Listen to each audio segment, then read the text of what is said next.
got to play Widnes still. We're going to got to play 4 games in a week, so we're still in there with a good shout, I think. If they play like they have been doing, they should do it. I don't see why they shouldn't. Big teams have been toppled before. Well, Featherstone can do us a favour today, looking at the situation that Widnes are in the semi-final next week, and I hope that we can go back top on Good Friday at Bradford. And then Widnes have got the fixture pile up with the Wembley appearance, and we should get the championship, I believe. Castleford certainly could win the championship. The league table proves it. Widnes are only 2 points clear after playing the same number of games. Castleford look a better bet than Hull, but Wigan, menacingly, have 3 games in hand. Castleford probably need to win all their remaining games, starting with St Helens here today. The 2 away matches look the problem. The run-in appears a little easier for Widnes, but Sheffield know they can beat them, and Doug Lawton's men still have to go to Wigan. Hull must win everything and hope others slip. Apart from Castleford, that programme wouldn't look too difficult if their away form wasn't so awful. And the team they all fear, Wigan. But the fixtures are piling up, Wembley's on the horizon, and there isn't a single easy game in that list. So who better to assess Castleford's chances in the last 3 weeks of the season than the Great Britain coach Malcolm Reilly, once in charge himself here at Weldon Road. I think it's quite within their possibility. It depends obviously on what Widnes do, because they are clearly the favourites at this, and they're in the driving seat. But full credit to the Castleford team and coach to be in a position as they are at this stage of the season with only 5 games remaining. I think all the pack, Crooks, England, Beardmore, Joyner of course has been a big influence start the season for them. They've got to play really well. They've got a good squad there, and it's quite possible that they could come through and win. But Widnes have got to slip up, and of course Wigan have. But I mean, Wigan at the moment they've a very rigorous conclusion to their programme. Castleford today field 12 of the 13 we saw winning last time out at Sheffield a fortnight ago, but Neil Roebuck comes in at loose forward, with John Joyner dropping down to substitute. In this fixture last year, Dean Sampson barged his way over for 3 tries. This time round he's only got 2 all season, so could he be in the mood for tries today? St Helens have Kevin Ward fit again after missing last week's astonishing 54-38 victory over Featherstone, and New Zealander Teo Rapati returns in the centre in place of Mark Bailey. At stand-off, Jonathan Griffith is enjoying perhaps his best spell since leaving the Welsh Rugby Union ranks. Well, later we'll see one of Castleford's championship rivals Widnes at Featherstone, but let's settle back and enjoy the action here at Weldon Road with David Watkins and John Hell. It's a perfect afternoon for rugby league football, and what an attractive fixture here at Weldon Road.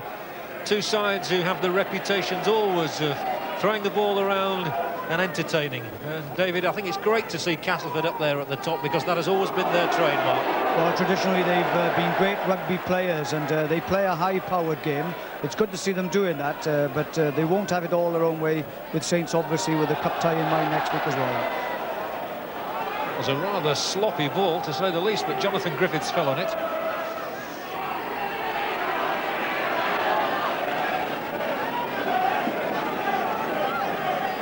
Paul Groves back for Phil Vevers, and now Bishop. Interestingly, the scrum half had stayed in the sort of full-back berth there because he knew he was going to have to kick.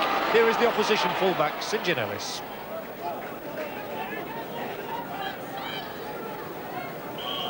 And penalties awarded against Ellis there. That was an interesting one at the play of the ball. Shane Cooper was virtually standing on his toe ends, but it was Ellis who got penalised. Yes, he didn't play the ball. He put it down and damaged it to play the ball. You can't do that, despite the fact that the attentions on him by the marker were quite severe. Paul Loughlin has been in excellent kicking form in recent weeks. In fact, he's kicked 15 goals in the last 2 matches. And he's had a good record here at Weldon Road over the years too. It's not quite straight, but it's only 10 yards inside the Castleford half. So Loughlin attempts to give St Helens the lead, can't do so. And a run out by Grant Anderson.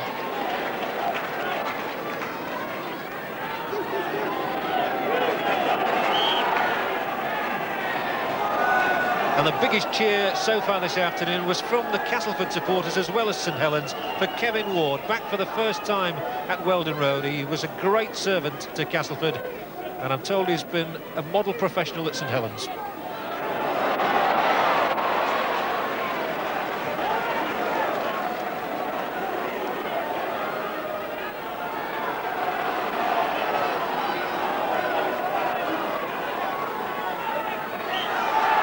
Penalty for offside this time, given by the referee, who is David Asquith from York. He had charge of Castleford's last game at Sheffield Eagles 2 weeks ago. Lee Crooks, first time we've seen him in it, and Jeff Hardy rolls onto the pass and makes a half break. Good work from the Australian Jeff Hardy. A man from Brisbane. French, another of the Australian contingent, to beefy England. That's why they call him beefy. Now Neil Roebuck. Crooks plunges forward and went to ground, but it's French who dives on it. It's a cracking atmosphere here as David Plange falls in the tackle of Rapati. Stedman checks, chips, fielded by Vivas.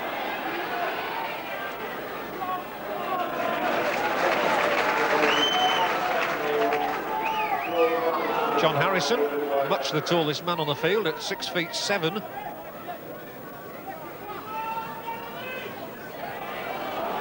Now Kevin Ward. No progress for him this time. George Mann. Grows from acting halfback. He's as good as there is in the game at that position. He and Phil McKenzie of Widnes, I would say. Well, there really is, yes. He seizes opportunities like that. You have to keep your eyes on him all the time. The kick charged down, and Stedman just couldn't put his fingers on the ball, but it's eventually been taken for Castleford. But then referee Askew said it was knocked forward by Keith England, and we'll have a scrum. Well, Castle made their intentions quite plain to start with. They're prepared to move the ball about. They didn't kick to touch. It was run straight away from the ball. And perhaps that says what their intentions are this afternoon. Griffiths, the Welsh stand-up half, and a brilliant searing run from Griffiths. Tries to take the ball on the outside. Now he comes and Stedman clings onto him for dear life. But that was really good from the Welsh player. And here comes Kevin Ward into Castleford's 25. They've left Vivas reeling on the ground, but St Helens are looking for the first points of the game.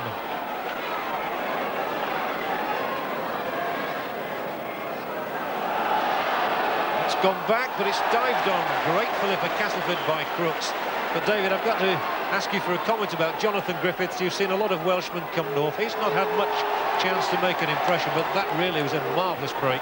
Well, he's had a number of injuries, but that at stand-off half, he is a scrum half, but to go on the outside of a man as experienced as Graham Stedman says much for the player's ability, and he perhaps didn't have the legs to go all the way, but nonetheless it's already given him an opportunity to see what he can do.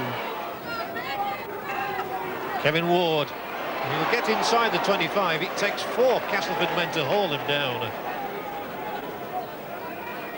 Two teams in really good form, and here's George Mann for Saints. Bishop, now Harrison. It's a bruising game.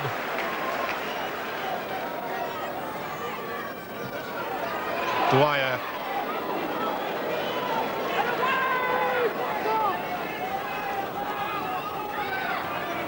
Bishop along the line, and they're almost queuing up here. Loughlin goes, gets the ball out for Les Quirk, but it'll be fallen on by Roebuck for Castleford.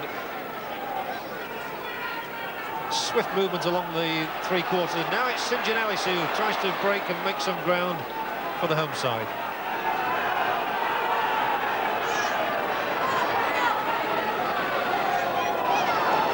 There's almost a cup-tie atmosphere about the game. Well, it's fast and furious, and both sides are asking for no quarter. They certainly aren't given any quarter, and the tackling is particularly keen. The ball is being moved about quite a bit as well.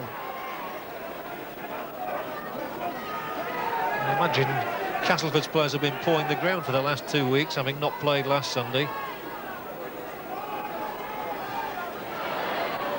Well, that will be difficult for them, because to miss games like that when you are in the international, when you're on the championship running, it does make life a bit difficult, but I'm sure playing in front of their own crowd again after a long lapse as well will probably make up for it.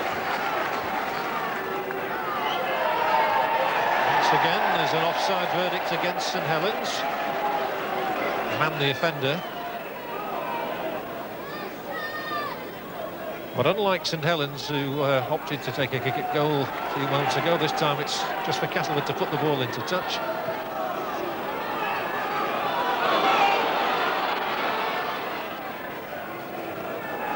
Castleford certainly will look to their forwards to build a platform for their speedy backs. They've 4 more tackles from a good position here.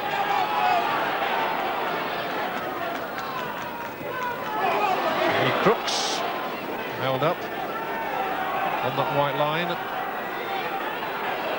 So it comes right, and unfortunate kick, and the referee says play on and awards the try. And Castleford go into the lead.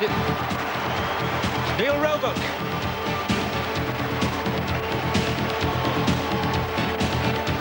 The thing to look for on this kick ahead was the kicker of the ball, just as Stedman kicks it ahead here, it goes forward, but he can't follow it up, but Roebuck certainly does and catches the defence out.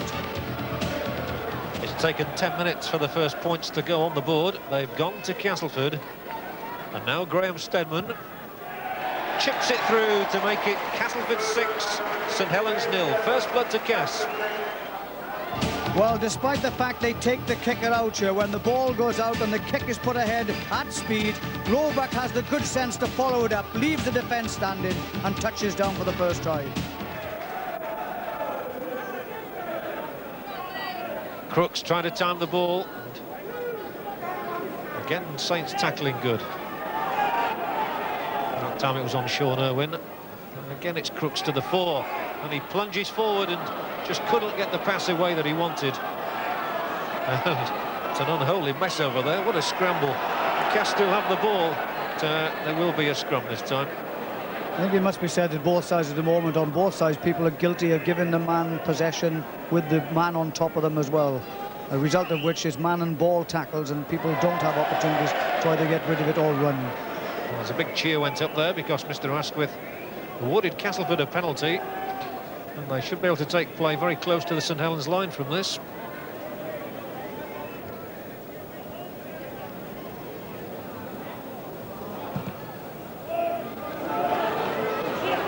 The play will restart right on the 25. And here comes Dean Sampson, a regular try scorer against St Helens over the 2 seasons he's been playing the professional game.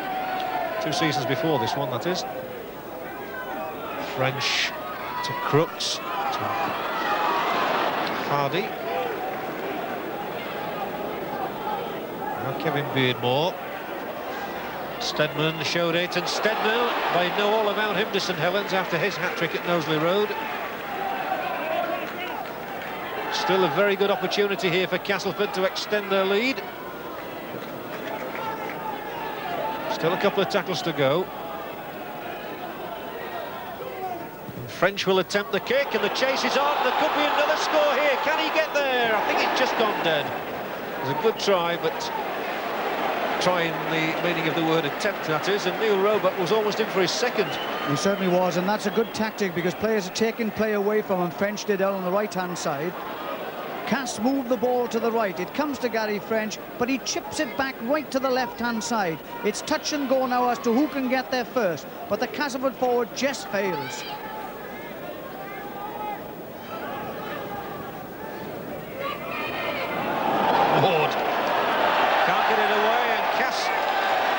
The ball, and we'll have chances now as French can't find a gap, unfortunately for Castleford. Should have come left perhaps. Still they concentrate on that right hand side with Keith England.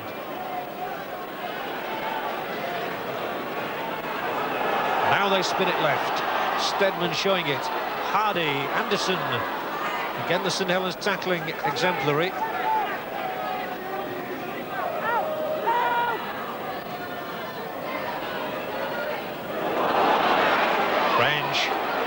He's looked lively in recent weeks as Gary French. Roebuck, it's his turn to attempt the kick through. Tries to regather his own kick as well. Bravely fallen on by Vivers.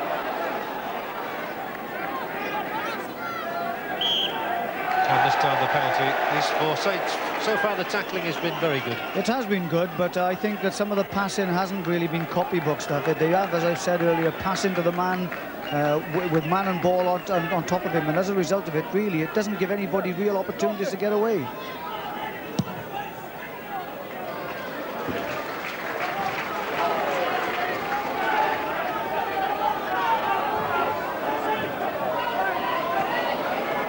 This is a planned move, obviously, and it was Groves who orchestrated it.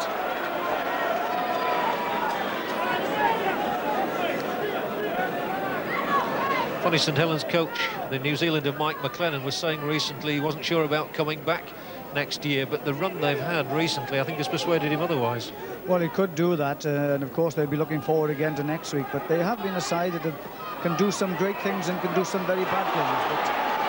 But they're doing good things now. It's Cooper who takes the pass and gets it away to Alan Hunt from that excellent start that were given by Phil Vivers, coming from the full-back position.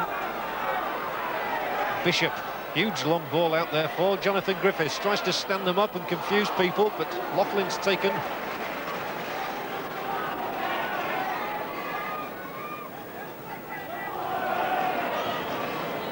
Back for Bishop once more. This looks more dangerous. And away goes the centre, Rapati, 20 yards out. Just caught his ankle, but it's on the last tackle. Well, they could look for a Bishop drop goal, I suppose, here.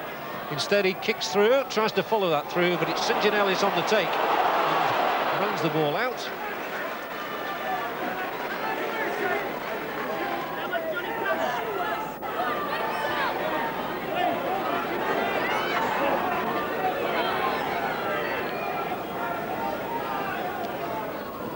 Just the one try in the locker so far from Castleford.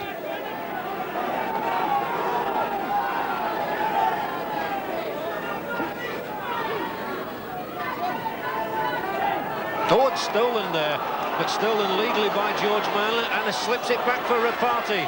And this is a good spell now for St Helens, and they've 5 more tackles from inside Castleford's 25. And they've got some very capable three-quarters. Along the line, it's Griffiths, and it's Loughlin, and Paul Loughlin will not be stopped. He gallops over the first St Helens score of the afternoon. Excellent work right along the three-quarter line. Paul Loughlin's in at the end of it for Saints. well, they say the ball travels faster than the man, and this is copybook stuff because it's long passes all the way. Griffiths is past here, time to perfection. Loughlin takes it outside his man. Wing had to stay out. Loughlin opens up the gap and scores the try.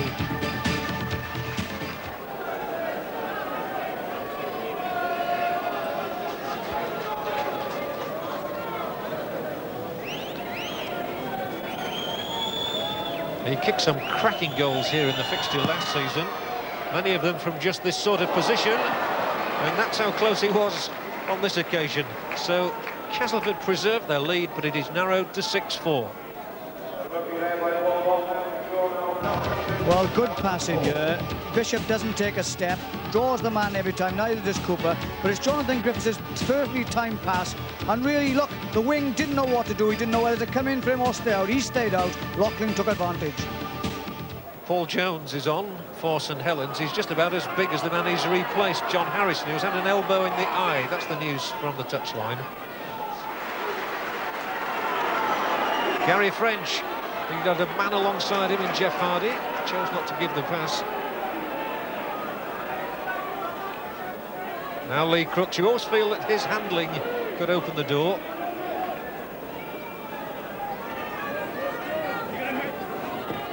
Sampson this time.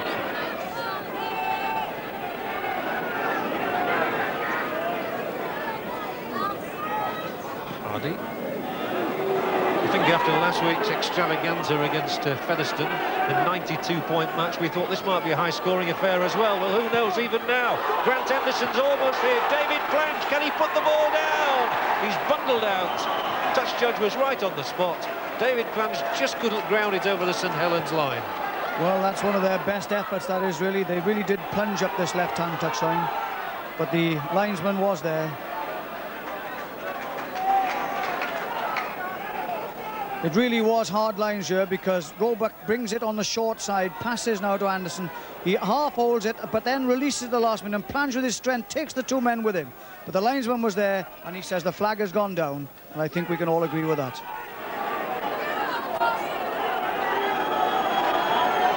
So it's going to be dramatic now if somebody else is going to score in this half.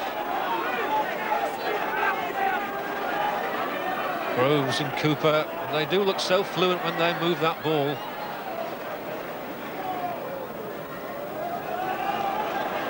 Bishop and Cooper together this time. Now Jones, and he spins away from the tackle, feeds Bishop, and the forward pass, says Mr. Asquith.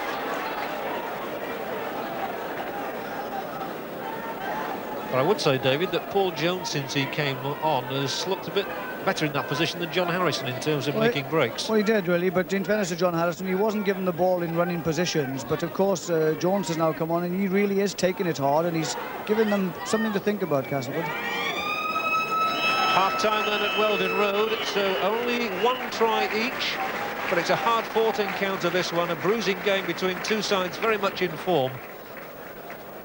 And there we have it. Neil Roebuck's try gave Castleford the lead. It was converted by Graham Steadman. And St Helens have come back with a single try from Great Britain centre Paul Loughlin. Half-time then, Castleford 6, St Helens 4. Join us for the second half after the break.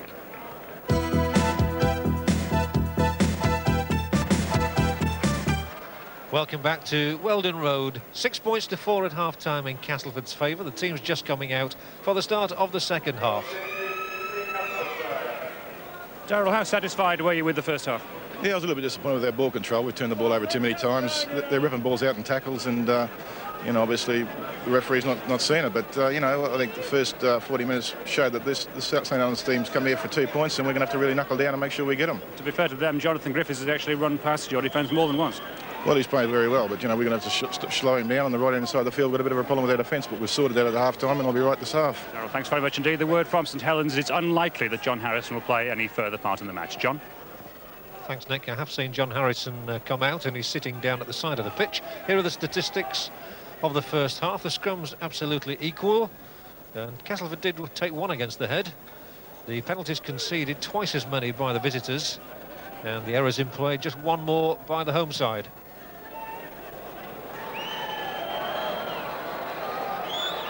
Vivas to run it out from fullback for St Helens. Only 2 points in it. And David, Darryl van der Velde making the point there about Jonathan Griffiths. He has had a good first half, and they will have to watch him.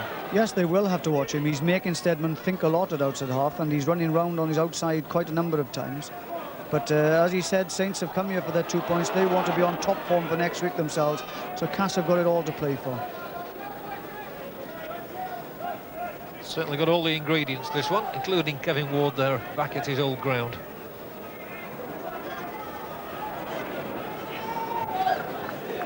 So this was the last chance they've got to move the ball around on this tackle.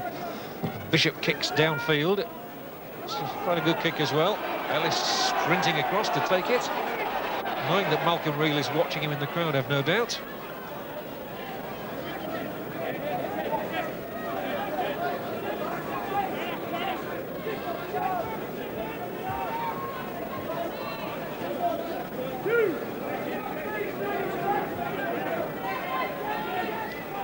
Crooks.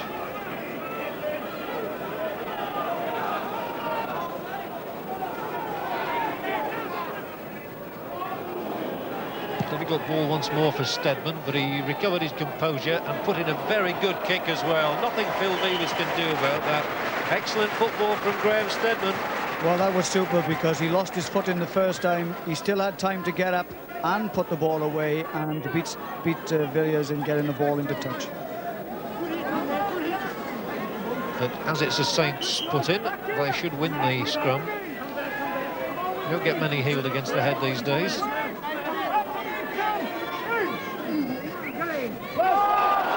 they're right on cue, they do win it. And Griffiths goes scurrying away, only to fall to Ellis.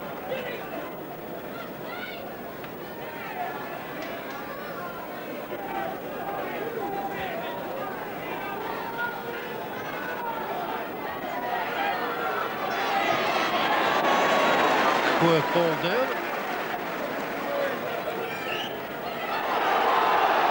This time the penalty is against Castleford.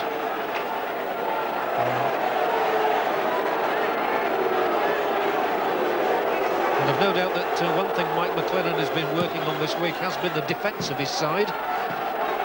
As they conceded 38 points even in victory last week, that's something they'll want to improve upon this week. They're seen here in attacking guides.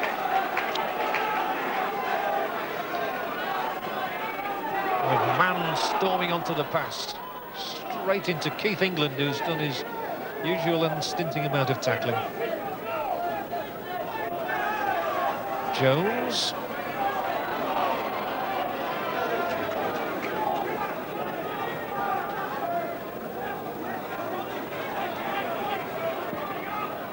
Along the line it comes, and they do look promising in situations like that. But Les Quirk is upended by the tackle of John Ray. Rapati.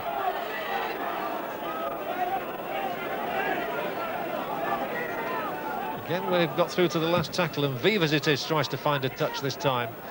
It's a useful kick, and just the wrong side of the corner flag. So it will be a Castleford restart on their own 25. That was almost the perfect kick. Yes, it was. It was quite a good one. It would have been had it come in just 5 yards further upfield. Once more, referee Asquith spots the offside.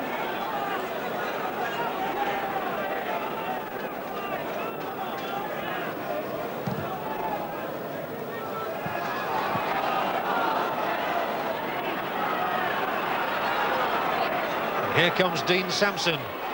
Sampson romping forward. Oh, he always seems to do well against St Helens. Keith England, he's done well against them for many, many years. Well, he really hasn't stopped. The man has been a colossus in defence and attack. He's taken everything forward, and he is a big, strong guy. I think there is that bit of needle, David, between Kevin Ward and Keith England. They both want to do well against one another. Well, Kevin is trying everything this afternoon. It was Hardy streaming onto the ball. Castleford's chances here for Roebuck, for Stedman. Held up just a couple of yards out. So it's the last one. They might go for the drop goal. Stedman tries to get there. Stedman does get there! Excellent try from Graham Stedman. He got a hat-trick at Knowsley Road, and he's undone St Helens again here with his 22nd of the season. Well, I, like most, was waiting to see what happened here, but that was superbly chipped between the legs of the defence, and Stedman is first to the touchdown.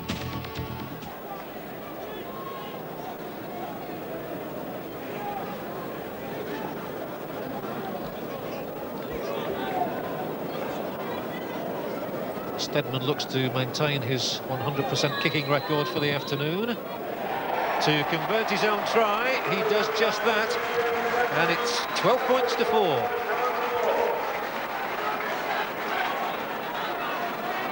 Well, we're all waiting to see what happens here, but look at that, that was superb. He didn't even play it back properly, he went straight through the legs. He knew what he was doing, he was first there.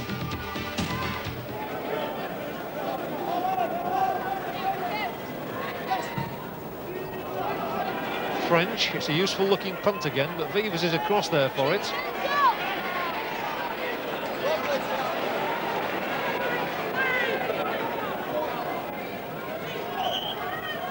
And this time the offside is against Castleford.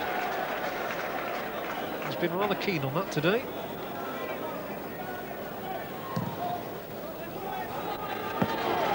But it's been nearly all Castleford in this half, and it's the first time that St Helens have had a chance to threaten.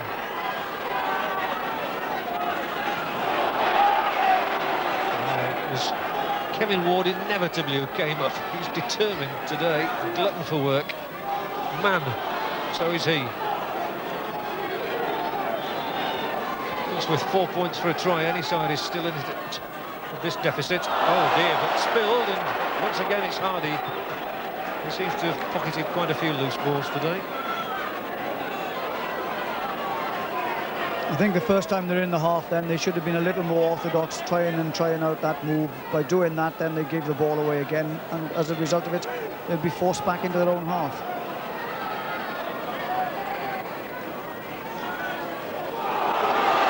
Lee Crooks, and he's got a man up in support. That is Dean Sampson, who did well to cling on to the pass.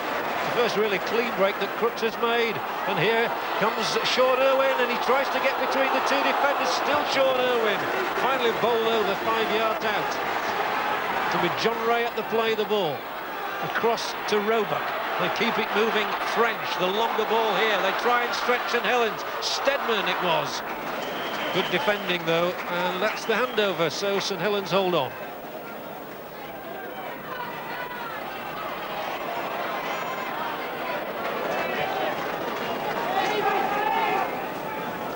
Well, he's always been capable. He's threatening for some time. This time he doesn't release the ball, pushes off Groves and then makes the break forward. But up in support is Dean Sampson. Perfectly timed pass, bit low perhaps.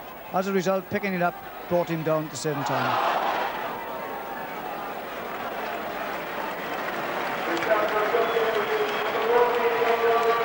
Here's John Joyner, the substitute for Castleford. He's replaced Neil Roebuck. Crowd is 6,367 here and hoping for another Castleford score now. We'll certainly look to the likes of Stedman and French. Now it's St Helens.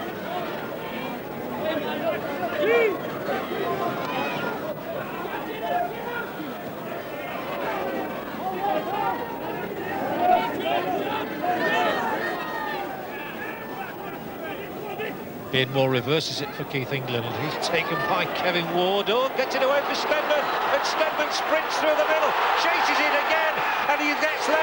He's in. Graham Stedman. He's done them again. 3 at St Helens, 2 here against St Helens at Castleford.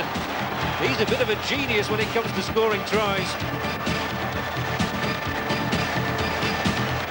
Well, this second half performance by Stedman is something to be believed. England takes the ball in, but he's well held by the defence. But he does get it away, and Stedman takes it. But now, just let's watch. He kicks it over the top. The post is in his way, but look how he avoids the post to get the ball. Brave run in, great try. Stedman just has that knack of being in the right place at the right time. He's a natural try scorer and he's a natural goal kicker too, as our cameraman discovered there. And Castleford are so far ahead, St Helens might not come back from this. It's 18-4. Well, this is a great opportunist try because there wasn't much on, despite the fact England did get the ball away in the tackle. When it came to Stedman, he still had a lot of work to do. He kicks ahead when he's confronted by the full-back, but when he runs here, he's obstructed by the post. He goes round the post and touches down. Mark Bailey of St Helens has replaced Shane Cooper. Paul Jones. Oh, he's done well there, and he's got it away for Bishop. They'll keep it coming with Beavers, and it's Stedman's tackle again. That's 3 in a row. It's a kick out a little bit at Stedman. He's left Stedman lying down there. Stedman no doubt a marked man. Bishop chips through. Important for Castleford for Ellis to take this, which he does. And he comes round the outside. St Helens. Excellent play from the Castleford fullback. Stedman's back up and looking a little worse for wear. Hardy now.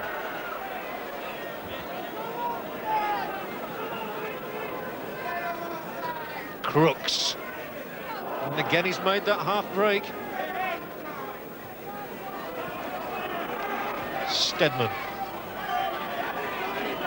He's just dominating the game at the moment. Oh, the ball lost by him though, and it was Kevin Ward again. Well, he doesn't want to end up on the losing side today. Now he's lost it though, and this is Sean Irwin for Castleford. Exciting play from Irwin. Oh, he's done superbly as Sean Irwin, really showing his strength there, and still got it away for Keith England. And Castleford's son comes storming in with Ian Ellis. Oh, it's going to be a David Pratt score. Wonderful try. Absolutely wonderful.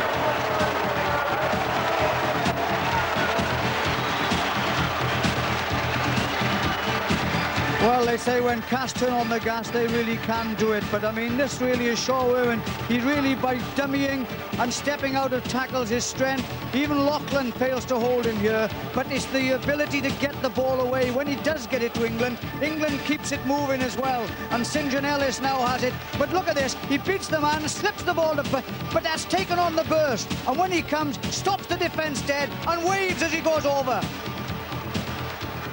Bye-bye, he said, to the rest of the St Helens defence. And that's as good a try as you will ever see in rugby league. But Sean Irwin showed incredible strength there. He's an unsung hero in this Castleford side, doesn't get many headlines, but he deserves them for creating that try. And Graham Stedman is taking a breather. But Castleford do have a very capable deputy to attempt the conversion in Lee Crooks.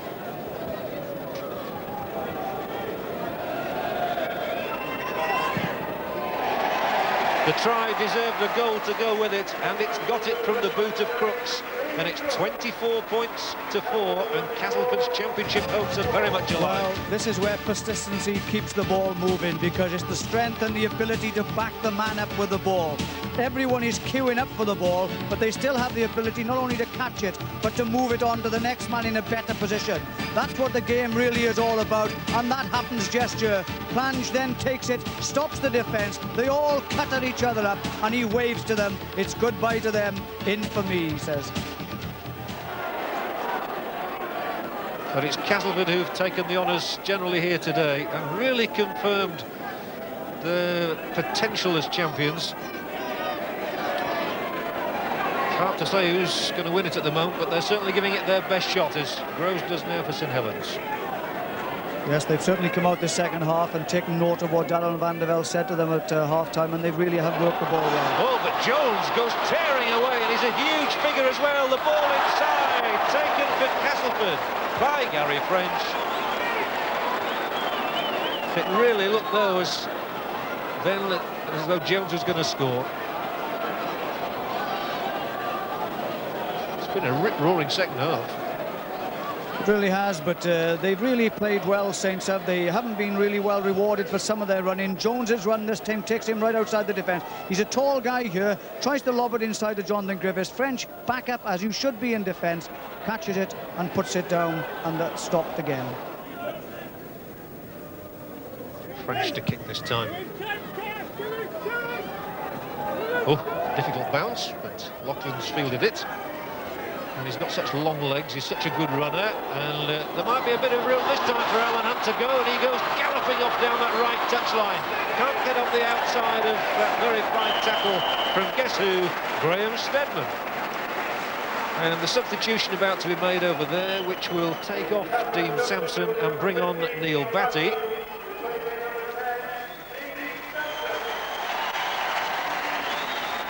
Well, Saints still haven't given up. It's a fine run now by Alan Hunt down the touchline. He tries to stretch the defence, but Steadman, equal to the task, brings off a superb tackle and puts stop to another St Helens attack.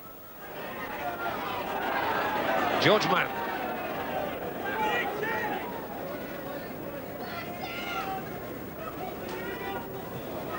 Jones once more. He's been effective. Dwyer and Bishop now. Griffiths had a quieter second half, but Loughlin comes onto it. There might be chances here as Mark Bailey goes and tries to get inside Ellis, and yes, I think he's there. No, he's not. Mr. Asquith said he didn't ground the ball. Well, Mark Bailey looked a certain scorer, but credit Ellis with getting across and the other Castleford players with keeping him at bay. Well, that's a good side, isn't it, to keep them out. Just watch here, St Helens move the ball right across the field here, and they take the defence all the way with them. But credit to the defence how it sticks to its guns, because Bailey goes round his man. But really, just as he cuts back inside St John Ellis, they really hold him up, and French comes across as well to pull him back, making him lose the ball.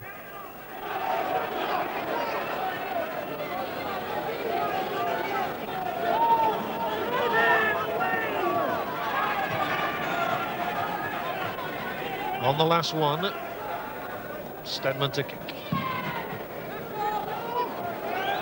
Oh, excellent catch from Loughlin, and he's got a man on his outside, but he can't pick it up. Ray might, and John Ray was sure to get in for Castleford.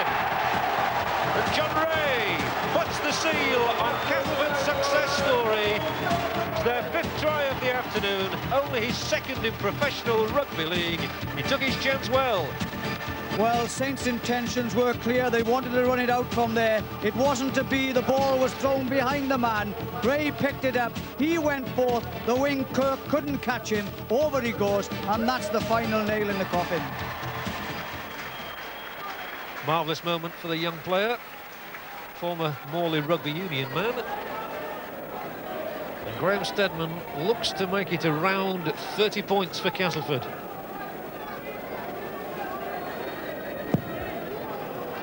He can't make it though, and it stays at 28 points to 4.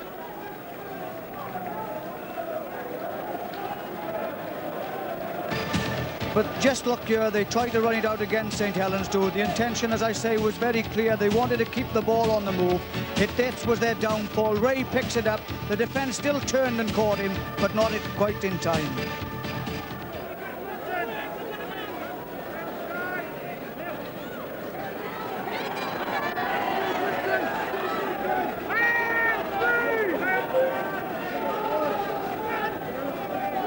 So we're coming up to full time, and St Helens, normally such a free scoring side, they got over 50 points last week, don't forget, against Featherstone, have managed only 4 this afternoon.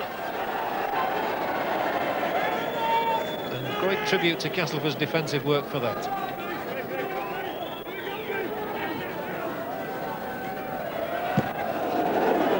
And there might be chances now for Castleford to get another one themselves.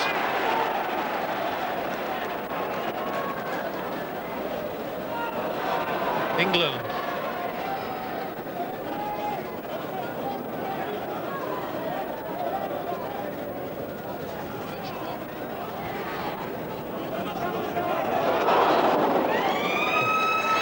And there is the final hooter, a notable victory today for Castleford, and bearing in mind points difference at the end of the season comes into play. Graham Steadman with a couple of tries helped a long way along that road today. Castleford scoring 5 tries to 1, and a 28 points to 4 victory is comprehensive indeed. And there are the try scorers listed: Roebuck with 1, Steadman with 2, David Plange and John Ray got the others. There were 3 goals by Graham Steadman and 1 from Lee Crooks, while Paul Loughlin got the only reply on the day for St Helens. Well, every week a Stones Bitter Man of the Match is nominated. He receives a cheque for £250 and a trophy, and the recipient is named by David Watkins. A great opportunist. His kicking from the hand and his goal kicking so important to Castleford's cause. But his well-timed runs and his ability to score some superb tries make him a match winner. Graham Steadman.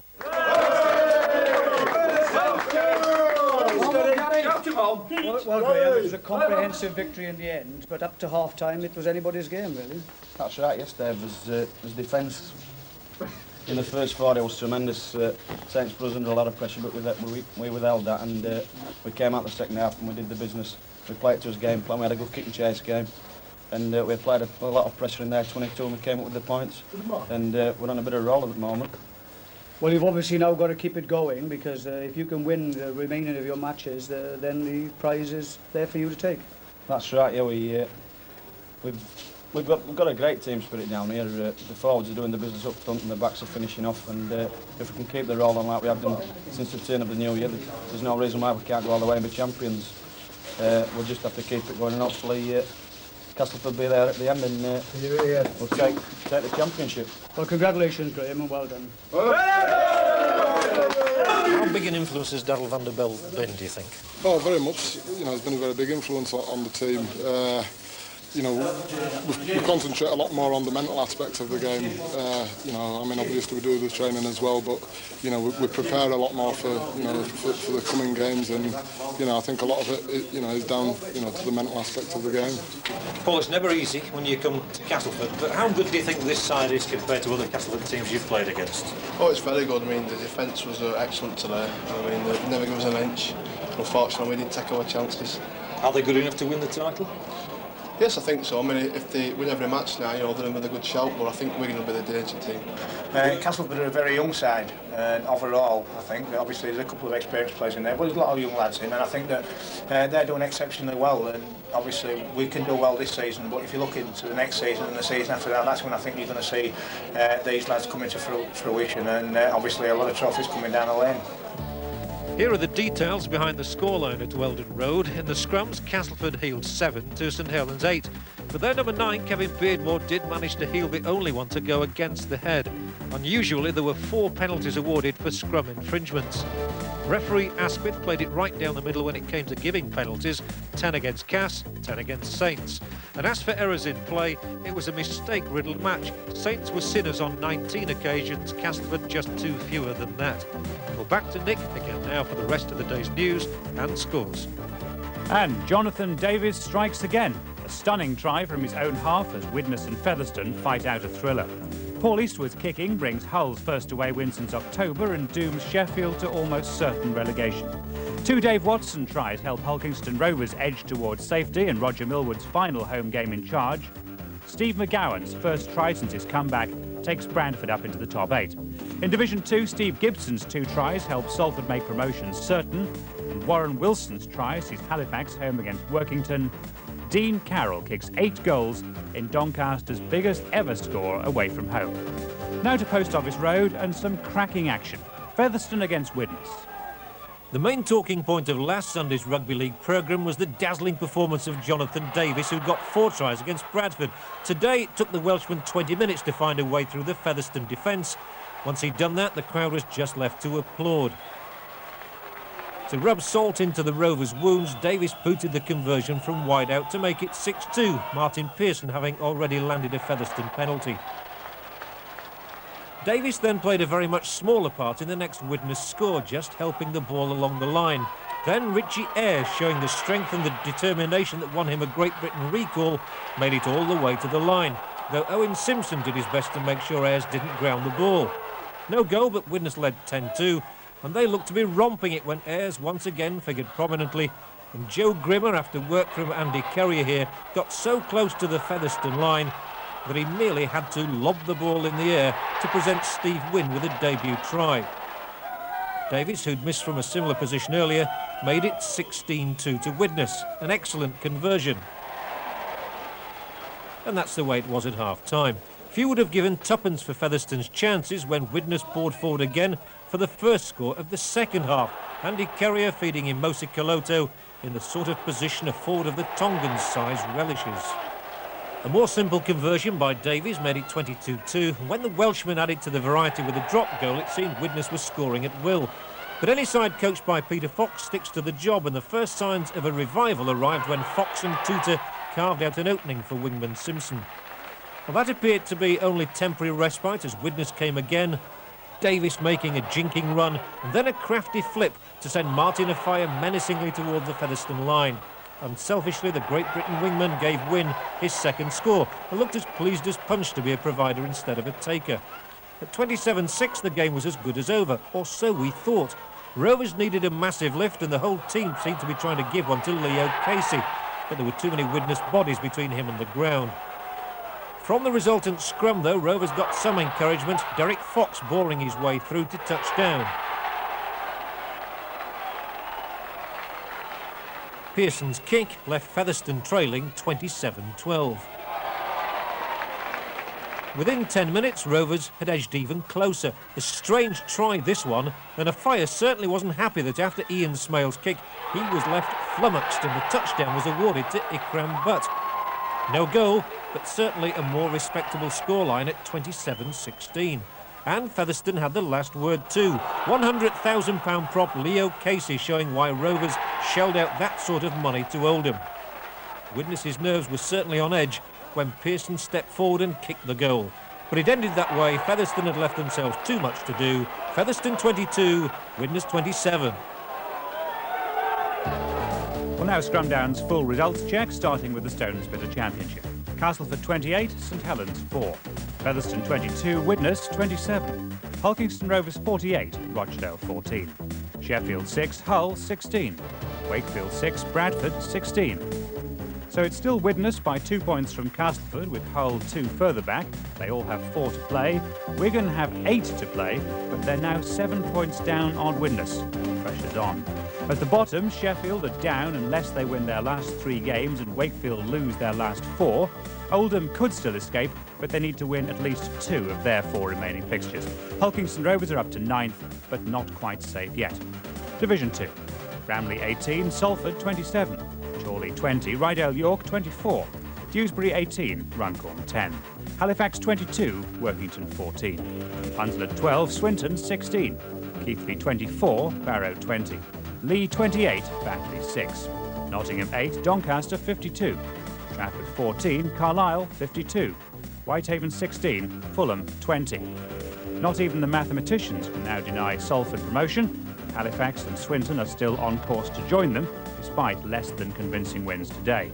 The only positional change involves Lee, who overtake Workington. Next Sunday, we're at Sheffield for a very special occasion. Roger Millwood's final match in charge of Hulkingston Rovers after a quarter of a century with the club. For Castleford, the title is still in sight. Fans' prayers are still being answered. Good night.